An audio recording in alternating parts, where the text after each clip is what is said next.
Well, the family gets for that's when Mary is 4:17 a.m. in my city, Chicago, May 8th, 2025. Thursday, 97% on my phone.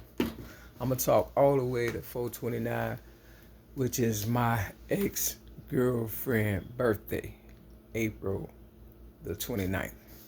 And the reason why I'm gonna talk as long as I am is because she and I was together for a long time.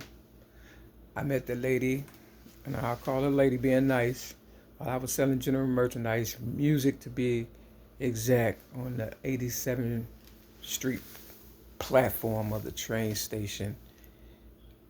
And she just pointed me out. I guess they sent her my way. They, the powers that be, the Illuminati or whatever, because, I'm the originator of rap since the age 8, 1975. But I gave Oprah Winfrey my child abuse rap at the age of 17 in 1984. And by this time I was in, my 20s. And I guess they sent someone to try to keep an eye on me. And she was very persistent to get my attention. You understand what I'm saying? Only the devil is persistent. That's what I say. But you may say, well, you do a lot of videos. You must be persistent too. No, my life depends on it. Anyway, long story short, for 6 months she stalked me while I was out trying to make a living, honest living, selling general merchandise and music. That was the bulk of my money, selling other people's music, like gospel, blues, rhythm and blues, rap and jazz and things of that nature, and movies and stuff like that. Made a lot of people rich off of just picking them and selling their music and blowing them up, because everybody knows whatever I pick, touch, or whatever, it comes up like roses, and people make a killing. But for some reason I can't seem to make any money off of me. I've never had a new car, never had a day at the spa, never had a real vacation. A lot of stuff I never had a real family, never, a real friend without them wanting something out the deal or whatever. So one day her and I befriended each other and stuff after her stalking me for about 6 months. And I thought, we was gonna have a decent relationship. It was, you know, homie lover friend type situation, and it just didn't turn out the way I thought, because in the end, like most so-called friends, you understand what I'm saying? Once they get what they want, they, throw you on a bus and, on to the next one. But I should have known someone right, because, I'm a DCFS, Department of Children and Family Service, an adult, that has, I guess you would say, graduated from social services. I became of age, and of course, they kicked me out of DCFS, and I had a mean-spirited caseworker by the name of Anise, and I used to call her a she-devil because she was so mean. She invited me to the office in my city, Chicago, and she said, I was 18 years old. She said, you're no longer a part of our program. You are free to be, a regular person. And I'm like, well, don't you supposed to help me with housing or something? Because I had this so-called friend named Allison. They gave her housing and everything, you understand? Until she was 21. But when it came to me, I was fending for myself. And now why? Because I'm in a housing government program now that I should have been in when I was in my 20s. And that's only because they got me here now, because they wanted to find out the end of my story and, make it seem as though, I never made anything of myself. And the reason why I mention that is because when I was on 87, that same caseworker, while I was selling music and this, that, and the third or whatever and stuff in the streets of Chicago, walked up to me and, she must have heard that I was out there, making an honest living or whatever, and I didn't need her after all, or whatever the case may be, because she was supposed to help me, but she was like, you're no longer my problem. That's what she said. So, I started selling general merchandise, and doing what I had to do or whatever and stuff. And she popped up, literally, and I was making more than her at the time, I guarantee. Long story short, they sent, somebody, named LaWanda Joy Jacobs, who worked for Blue Cross Blue Shields and the Jehovah's Witness, because they know I believe in God. But the Blue Cross Blue Shields part was, they tried to give me a job working for an insurance agency before I met my ex-girlfriend, LaWanda Joy Jacobs, who works for Blue Cross Blue Shields. And I said, no, $5 an hour. I make more than that, doing what I'm doing or whatever and stuff. So I didn't know at the time my every word and move was a calculated step. And then came LaWanda and stuff, who worked for what? An insurance agency. And I guess I was on her list to get murked or whatever and stuff. And after about 10 years, what they always say, where you want to be in 10 years?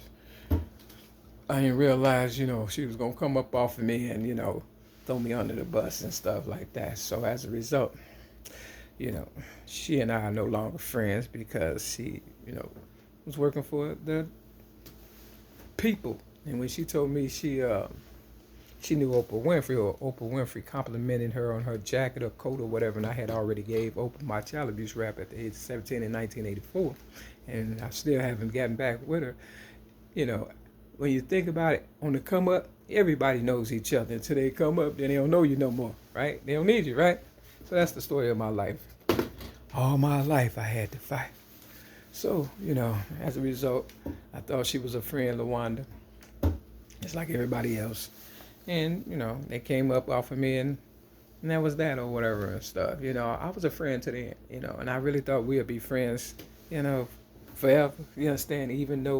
Even if we wasn't in a sexual relation type situation or whatever, because I had gotten to the point where, I thought she was just cool enough just to be a friend, if nothing else, We could have been roommates or whatever and stuff, but she had a higher calling on my life, meaning she really wanted me dead and stuff for real. Now she's out there living her best life. And they done split up the money after all the money I've made due to my influence in my city, Chicago. Because, of course, when people gravitate to your city, they want to hang around the ones that know the city the best, right? And then, throw us under the bus once they get what they want. So they got the money, what they wanted, you understand what I'm saying, off of my influence. And we made, when I say we made boatloads, shiploads of money, man, my city looked like it been hit by a war zone. You understand what I'm saying? That's how much money we made for them. And all they ended up giving us in the end was me cancer in 2016, try to label me crazy. And a lot of, cannabis dispensaries are popping up throughout my city.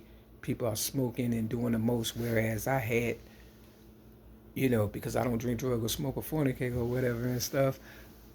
When I went to AA, I knew I had to get my life together or whatever and stuff because, it's just me pretty much and my higher power looking out for me and stuff.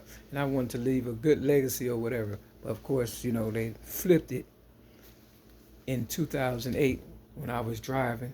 You understand, saying, finna go to a gospel fest.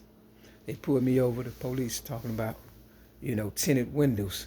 Okay, I did have tinted windows. It was the lightest tint there was and stuff. But people still got tinted windows, including the police, right? Long story short, I thought they'd just give me a ticket to send me on my way.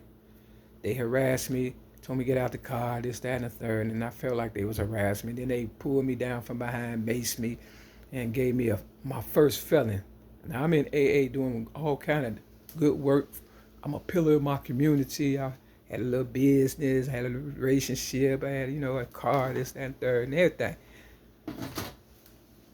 Took all that. You understand what I'm saying? Just took my stuff. Now they said they wasn't, they was gonna let me go. I give them that. They was gonna let me go 3 days later. But I was passing out my book, Rhymes, Poems, and Metaphors Plus One Song of me being, an overcomer of child abuse and everything and being a pillar of my community. And by that time, I was already pumping my name up. And I knew if I left, they were still gonna harass me. So I was like, no, everybody gonna learn this lesson. And I decided to lose everything by not leaving 3 days later out the police station. May 31st all the way up to June, I think 2nd or whatever. You understand what I'm saying? And they was like, you don't want your car, you don't want your jewelry, you don't want... I was like, nah, because it was too late. My name was pumping up. You understand? And if I would have left, I would have had to compromise this story. And I worked too hard to tell the truth about being a child abuse victim and still being railroaded. And if they cared, they would have never gave me cancer in 2016. You understand what I'm saying? On the psych ward after they made me homeless in 2008 and gave me my first felon disarming a police officer, something I did not do. You understand what I'm saying? Real talk. You know, a pillar of my community. Imagine that. My record was clean, no more than a traffic ticket, stuff like that, some weird stuff or whatever. You know, but the lie had been set, the people had been paid, and Barack Obama, so-called first black president, was, you know, about to be made history or whatever and stuff. But it wouldn't be no Barack Obama without me. Mary Lee, a.k.a. Mary Mackles, on everything they love. They asked me, after they railroaded me, and I'm in a cell with a white girl, the correctional officer gonna come to my door and say, is he gonna make it? I'm like, yeah, he gonna make it. You understand what I'm saying? Because everything I say got some truth and weight to it and stuff, real stuff. Long story short, I've been railroaded, been left for dead, and I'm still going through hell, but I'm still standing, right? And I still ain't got the $2 million tax-free that I asked for in 1995 when I told Oprah, I already know I'm worth more dead than I am alive, when I sent her my voice to the sound of music on 3 cassette tapes, front and back, and the Martin Luther King I Have a Dream speech.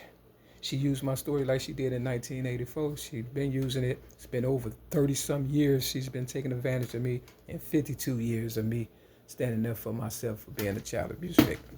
So with that in a nutshell, it's 4:29 a.m. May 8th. It was Mother's Day that they had me sleeping on the 1st District Police Station floor because I said my name is Mary Lee Davis and not Mary Davis. That's honest God's truth. And they still trying to railroad me. This the one. I ain't got a lot to kick it. Peace.